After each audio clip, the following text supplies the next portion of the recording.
get up, gotta get out. Grab the world by the throat and shout.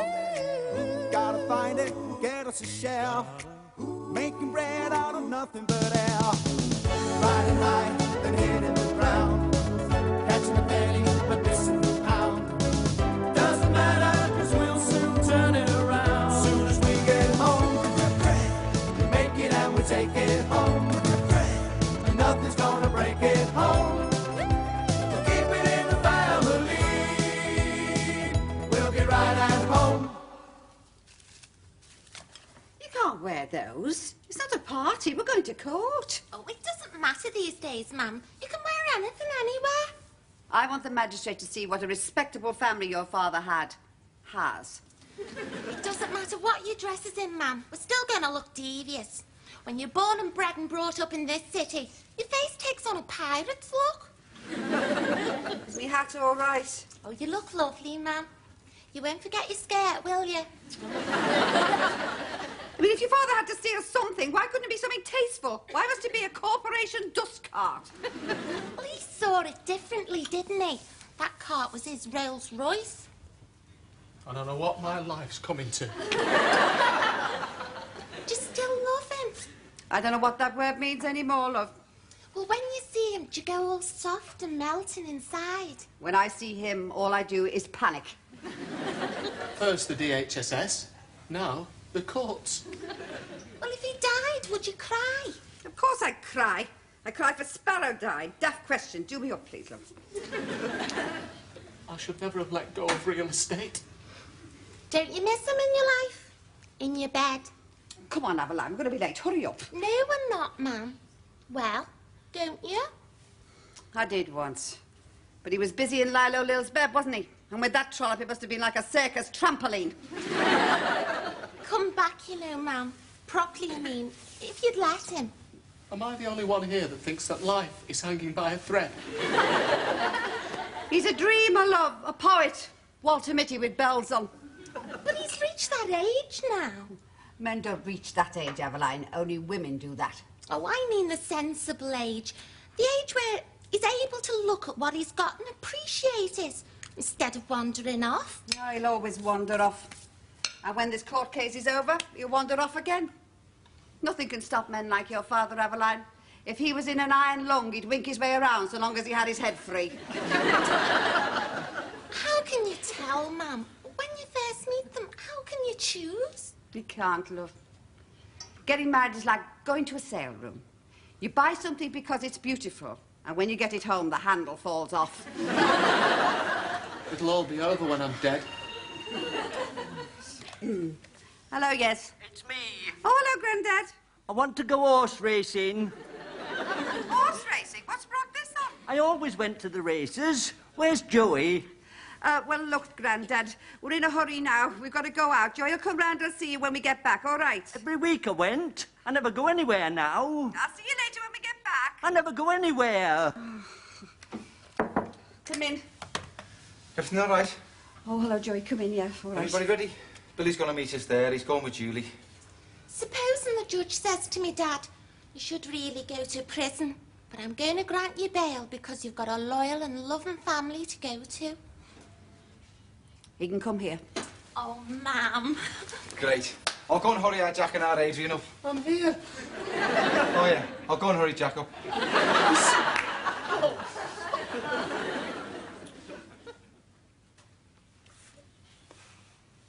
I look daft in a suit, Julie. Only because you need proper shoes. Where are they? Over there.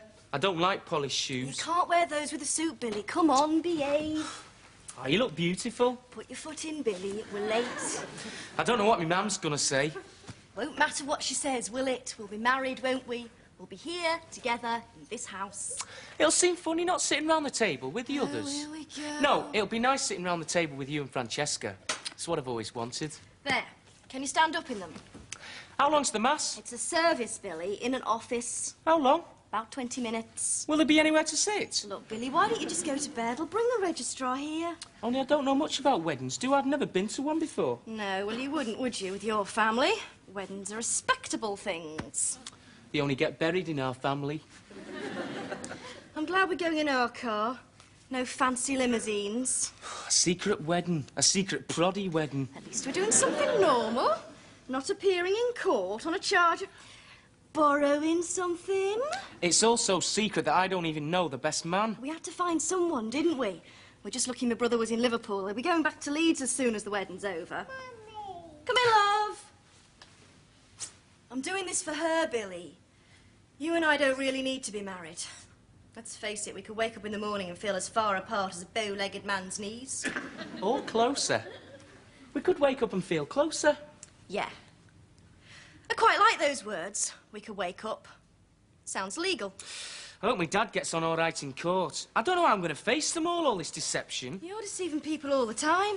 What about those fresh, homegrown tomato sandwiches you sell every day? They are fresh. The tomatoes are from the supermarket, Billy. They've been to Mars and back. But not me family. I've never deceived me family. That's the way I've been brought up. Good, because by lunchtime, I'll be a family. Billy Boswell and his wife, Mrs. Jefferson. Won't that skirt go any lower, Aveline? It'll disappear altogether when you sit down. I've got tights on, haven't I? I hope the judge doesn't misread all that leather, Joey. He might think you're a Hell's Angel. You'll be all right, ma'am. That'll be the taxi. Why do we need a taxi? Because the Jag's too small, we want to arrive immaculate. That van of yours undresses you. I haven't even got a briefcase. I feel naked. Help us, dear Father, to say and do the right thing. And please, could you dress that Freddie Boswell properly and comb his hair for him? He has no idea, Father.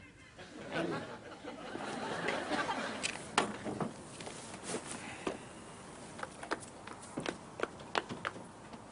There's Mum yet. Where are you all going to? I haven't had my second cup of tea yet. We're going shopping, Grandad. Shopping? Together? Well, no. We're going to the same area at the same time, but for different things, so we decided to share a taxi. It's economics, Grandad. Aye, and that was the most economical breakfast I've had. We'll make up for it at lunchtime, Grandad. One lousy egg, and that was fertilised. I hate fertilised eggs. There's enough hanky-panky going on in the world without serving it up with me breakfast. Well, in you go, Grandad. We'll see you later. What's she all tarted up for? Thought you knew about women and their moods. Do you think she's met somebody? On the sly? I never thought of that, Grandad. There you are, you see. You know nothing. Underneath all that macho leather, there's nothing but a fairy cake. Thank you. Sorry about that. Where to, pal? Yard gallery. The library. The Adelphi. I'll drop you by St. John's Gardens. The court's right next door. OK. Fantastic. Thank you.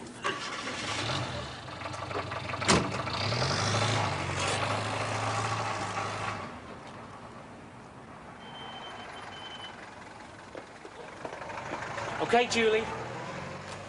We can come out now, can we? Don't be like that, Julie. I have to be careful, don't I?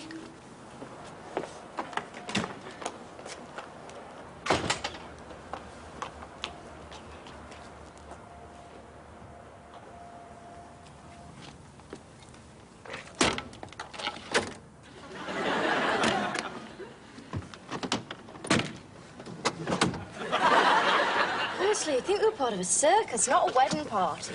Why didn't you get those windows fixed, Billy? There's so many things to be fixed, Julie. Where do I start? Anywhere, Billy. You start anywhere. It's called the beginning. Can we go over the words of the ceremony again, Julie? I've forgotten them. He says, Julie Jefferson, do you take this idiot to be your lawful wedded husband? Oh, I love it when you laugh, Julie.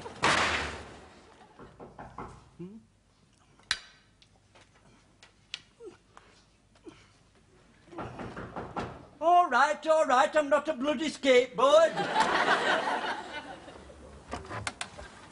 Yes, what is it? Because if it's for charity, you can piss off. Hello, Uncle Willie. It's me, Eddie.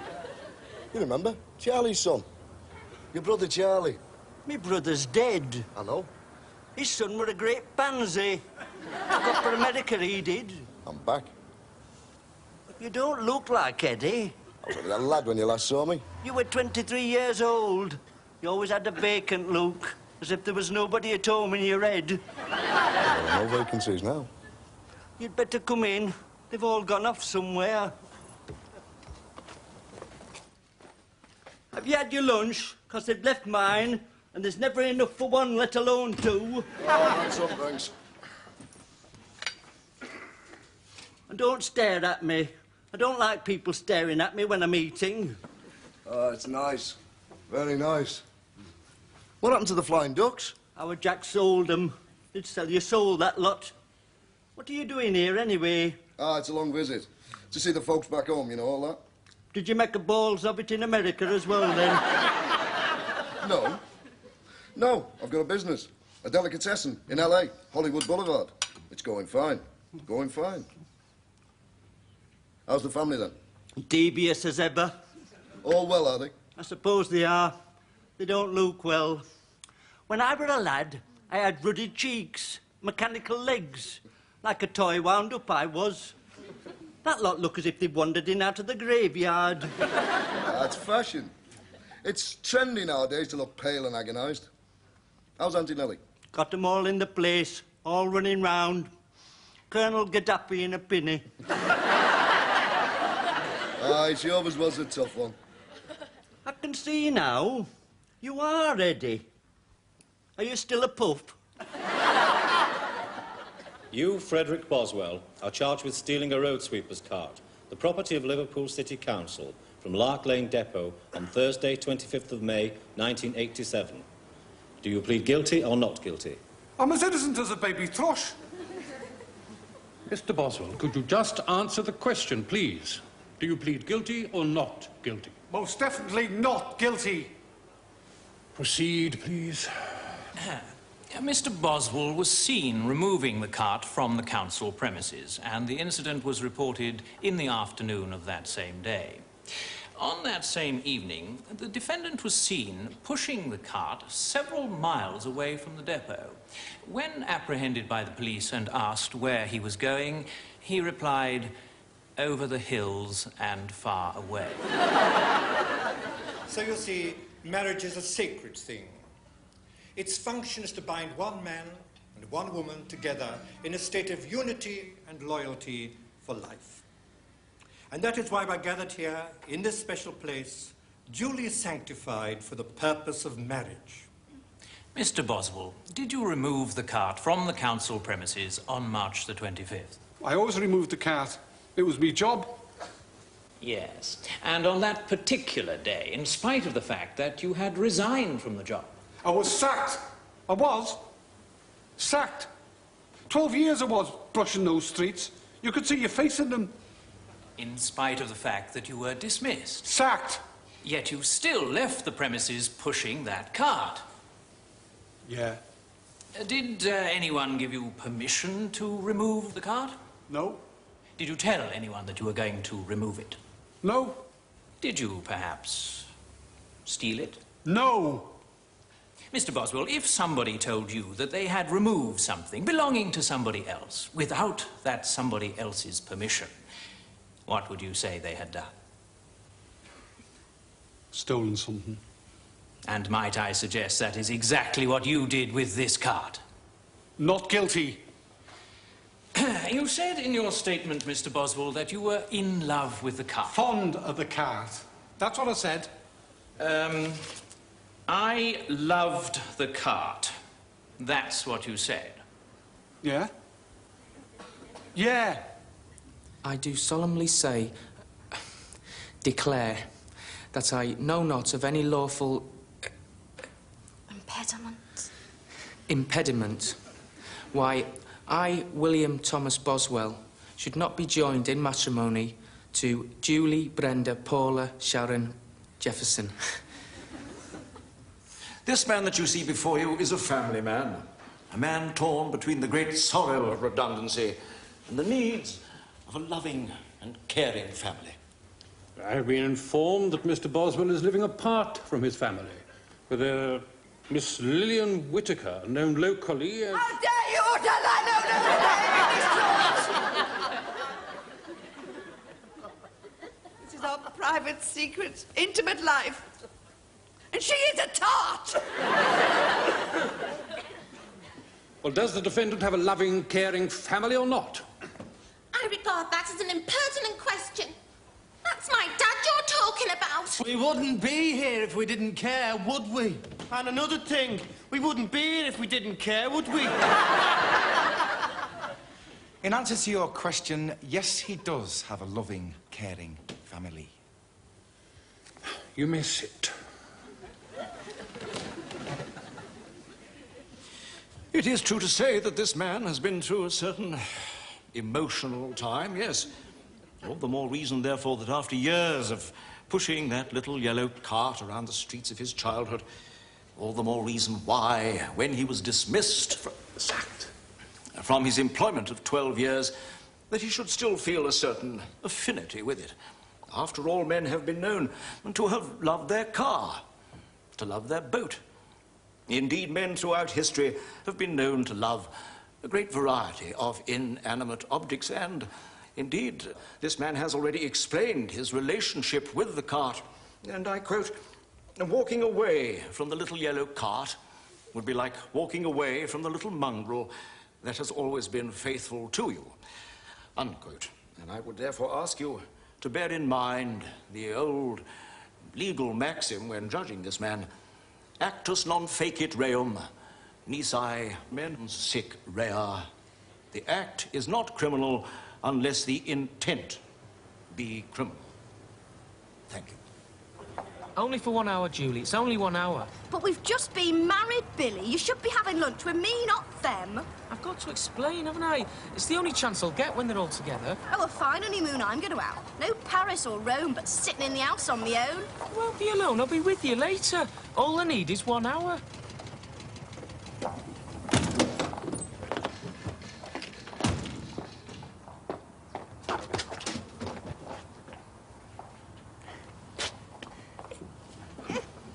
I'll just nip over and see how my dad got on, and then... And then don't bother coming back. Now listen, Julie, I've done everything you've asked. I've got married on the day you chose, at the time you chose, in the place you chose. I've worn the suit you chose, and the shoes you chose. And I gave you the ring you chose. I've done nothing for me, man. She brought me up and she taught me things, Julie. The least I can do is go and explain why I wasn't at the court. For all I know, my dad might be in prison. So just get in the house, Julie, and put the kettle on. Asparagus tips for you, Billy Boswell! It's me mum and dad all over again.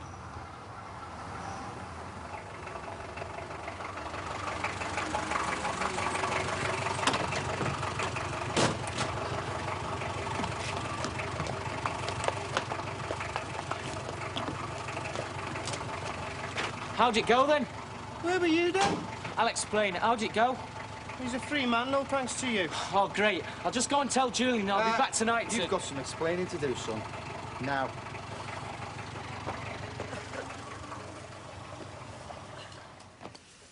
Right, everybody help with the lunch.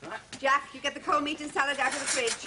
Aveline, open the cartons of cream, look, put them in a jug. I'll set the table. I'll pour the wine.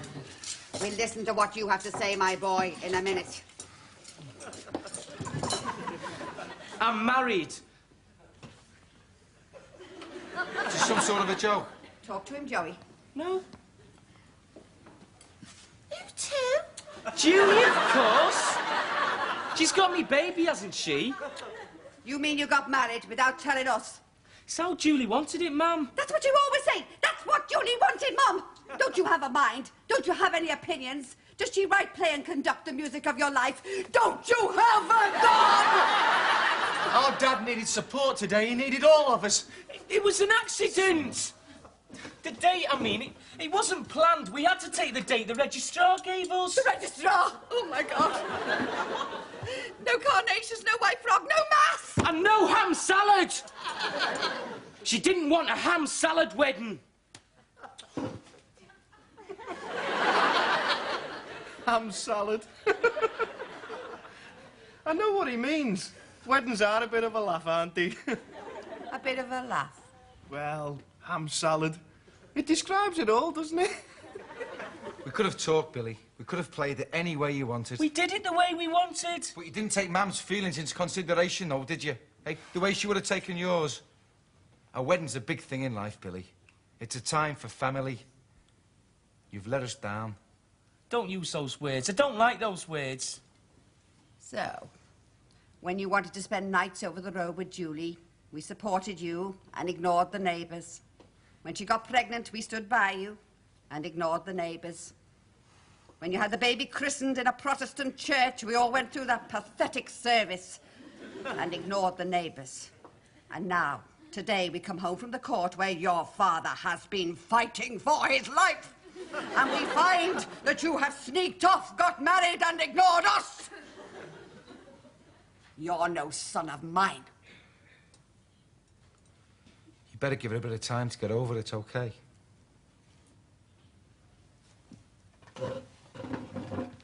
Can I have some dinner later?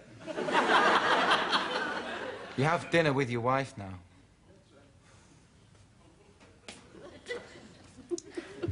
Oh, at least you've been spared the expense, ma'am. Weddings cost a lot of money. And you've still got us. You're looking at 4 weddings here. A fortune teller once told me that only one of my children would get married. It's all turning out to be true, isn't it? Not one of you with a special person, not one! Well, if Roxy hadn't been married... Oh, I know. And if Carmen hadn't been so sex-mad. I know. If Billy Kane hadn't been so mean and Alan Wainwright hadn't been so aggressive and Keith Simpson, if he hadn't been... I know. And if I'd been more kind and considerate. No, it wasn't your fault, love. Jenny Jameson wasn't right for you. And if I hadn't rushed everything and said all the wrong things. She was a plain girl. And generally bollocks the whole relationship up. I'm far too big. You'd never have managed it. Poor Billy. No congratulations, no party, no presents, no honeymoon. Well, I expect we'll make it up to him. Won't we, Mum? He's a daft lad. He never gets it right. Still, Dad's okay. So it hasn't been a bad day. Yeah. I wanted to die this morning, but I'm not keen now. Come on, let's get the lunch done. Let's get back to normal. Hi. The door was open. I did knock. Eddie! It's Eddie! So you remember me then? It's Uncle Charlie's son, Eddie. We keep hearing about you. Sit down. I'll get the lunch. I thought you lived in America. Oh, I do. I'm just visiting. I've always wanted to go to America. I want to have me picture taken by the Hollywood sign. Oh, well, that's no problem. Whereabouts in America? Los Angeles. I've trained in real estate. Oh, well, there's loads of opportunities out there. Yeah, all you need is your airfare and the ability to talk a lot of crap. My goodness. He's not staying here. It's only for a couple of weeks, Grandad. There's no room in our place. I don't like Americans. They're always bullying you into having a nice day. He's not American, Grandad. He's English. He was born here. He lives there. If you lived in Hong Kong, that wouldn't make you a Chinaman, now would it? He's not staying here. But why not, Grandad? He's your Charlie's son, his family. He's a puff and all. That doesn't matter, does it? It takes all kinds, Grandad. We must learn to accept one another and understand one another. He has his way, you have yours, I have mine. It's a big world, Grandad. We've all got to learn to live in it somehow. He is not staying here. This is a non-puff house and it's staying that way. Shame on you! Shame on you! We're all God's creatures. America, you're joking? That's amazing. Oh, OK, Dad, fine, I'll tell her, yeah. And you sure you'll be home tomorrow for your dinner? Yeah, why can't you come tonight? No, it's just that Mum would have liked that, you know, especially after today. Yeah, you were great, Dad. Oh, hang on, she's here now. Can I have a word? Dad. Hello, yes. He's gay. Tomorrow, yes. Tomorrow, yes. Tomorrow's fine. All right, I'll see you then. Goodbye. He's gay. Who? Eddie? And he's in there, fraternising. Hey, now, come on, man. What difference does it make? Oh, don't misunderstand me, Joey. I mean, I don't mind about him being gay. I don't mind anybody being gay. Gay is fine. Gay is all right. I just don't want 4 gay sons. Man, people don't just suddenly become gay. It's something inside them. It's something inherent. It's like blonde hair or big feet. Is my blue sweater back from the cleaners, ma'am? Yes. Why? Well, there's no reason. Only I'm taking Eddie down to see the new docks. Might need it. He's the one I'm worried about most. Crazy, Ian. He's just done 6 months with Carmen. You can't get better credentials than that.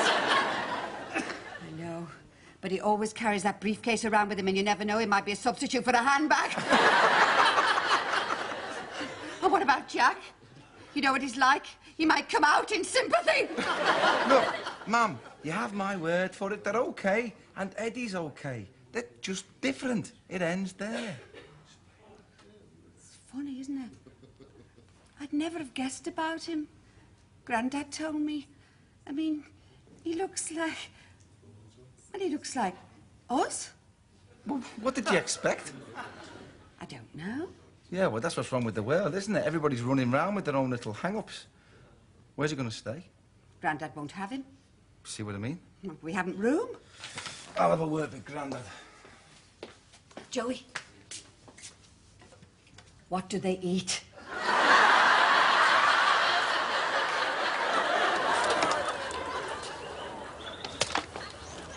All right there, Grandad. What are you up to? I'm going to plant some cabbages and carrots. My breakfast was an hour late this morning, so I'll grow my own food.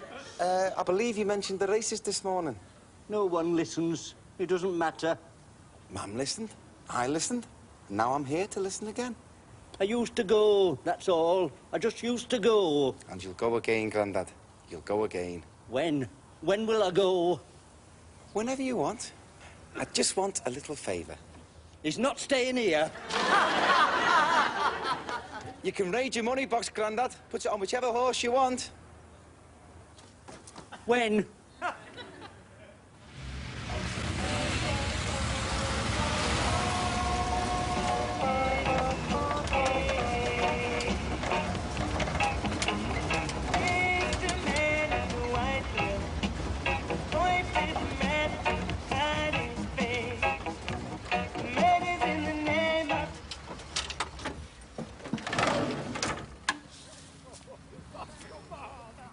Dad!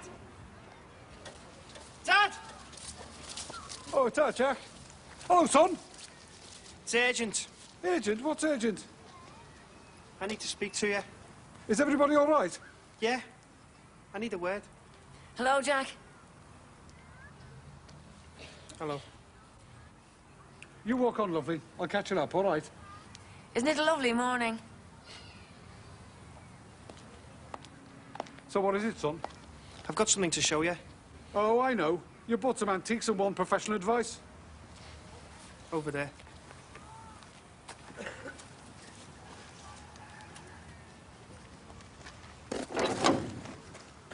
It's empty. Yeah, I know. Like our mum's life. Now look, son. Get in, Dad. I'd like to know where we're going first. Home. We're going home. I rang your mum and said I wouldn't be back till tomorrow night. Yeah, you didn't tell her why, though, did you? Look, can I just go and... Get in, Dad.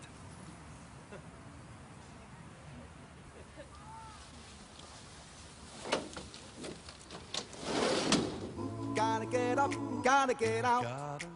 Grab the world by the throat and shout. Buy it, sell it. The game's getting out. 'Cause someone's stealing you a losing cause. Riding high and hitting the ground. Catching the penny and missing the pound. Doesn't matter, 'cause we'll soon turn it around. Soon as we get home, we'll make it and we'll take it home.